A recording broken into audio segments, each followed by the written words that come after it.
It's time for Declare Your Independence with Ernest Hancock. Love ain't the same on the south side of town. You could look, but you ain't gonna find it around. It's the same old story, same old song and dance, my friend. It's the same old story, same old story, same old song and dance. Yeah, it's the same old song and dance. We've heard this before, man. It's just the same old, same old, same old. You know, the news, you can plug it in. What's now, 20 years from now, same. 10 years ago, 20 years ago, now, same. You know, there are those that just want to be left alone and those that just won't leave them alone. And what role has the American government played in this?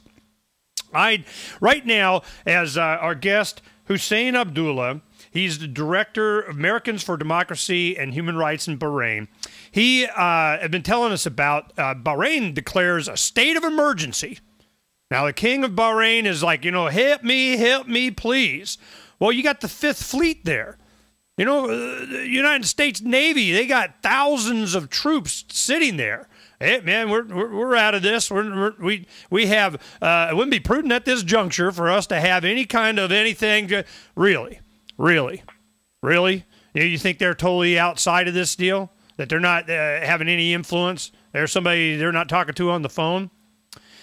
So it comes after the day after 1,000 Saudi troops and 500 United Arab Emirates police officers were deployed in Bahrain. This is after the king said, hey, man, come help me out.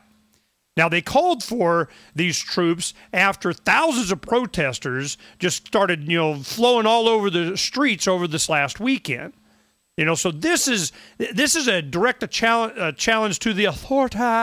And how are they going to deal with this? They're going to what? They have to capitulate to every demand, or they don't. And are they going to deal from strength or weakness or how? So this is what I want to understand from Husain Abdulla. Husain, explain to me, what are the protesters demanding? What would make them happy? What do they want? Initially, when it started on February 14th, the demands were releasing all the political prisoners, including those who were sentenced, holding those who tortured the political prisoners responsible and putting them on trial, asking the prime minister who's been ruling the country for 40 years to step down, new constitution that is agreed on by the people, more power to the parliament, political reform in general. However, as things got worse, people lost their life, people were injured, brutally attacked, the demand escalated to complete removal of the ruling family from Bahrain, which means the complete removal of Al Khalifa from Bahrain. So the demand as we speak right now is whether the people of Bahrain going to live in Bahrain or Al Khalifa going to live in Bahrain. And obviously Al Khalifa decided that, well, if I have to, I'll just rule without you.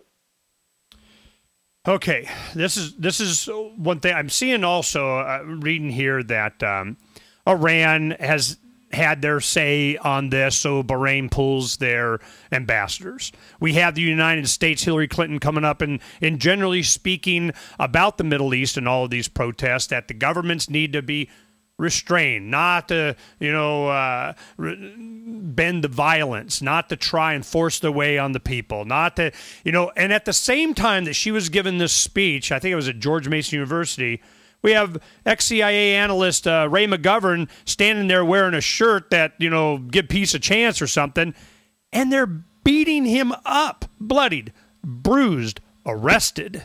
And then they dropped charges and said, it wouldn't be prudent at this juncture to go having a trial on this, because the very thing that she's telling Hillary Clinton, the Secretary of State of the United States, trying to tell the governments in other countries to be tolerant of free speech and peaceful expression, in front of her, they're beating up someone wearing a shirt.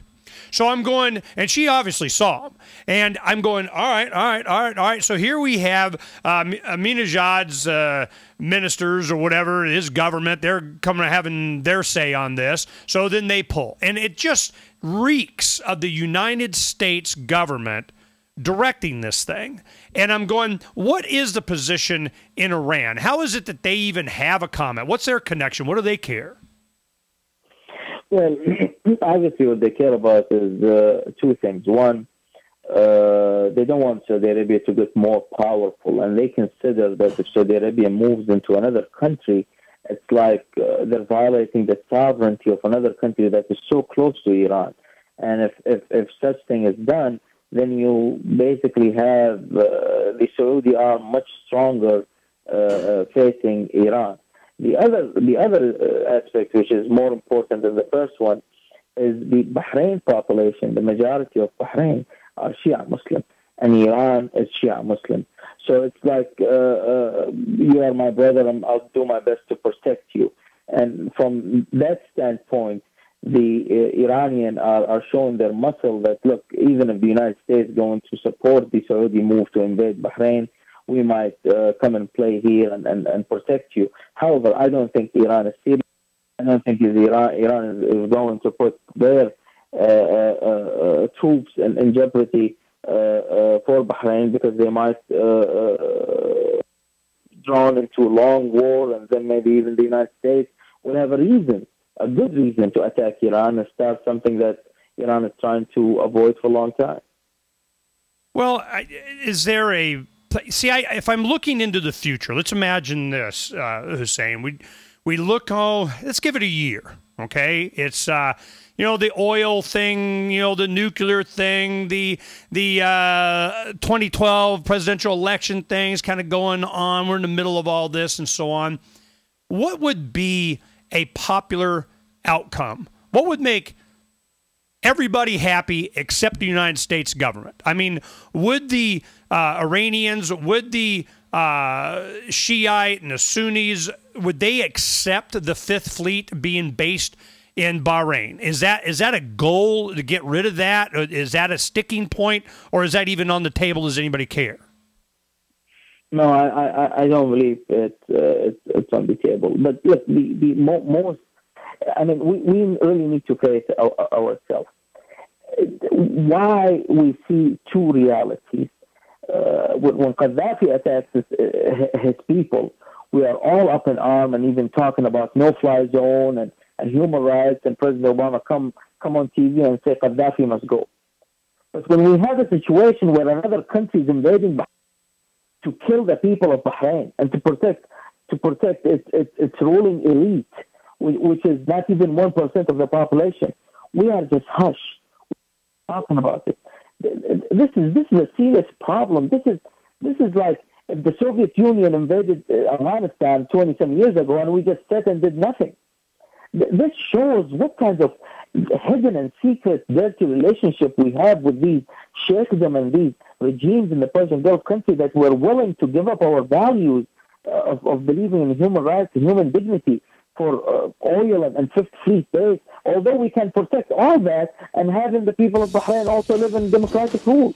Yeah, when we come back, I mean, this is where we get down to it. This is the point that I'm making. You have a country that is 3 times the size of Manhattan Island.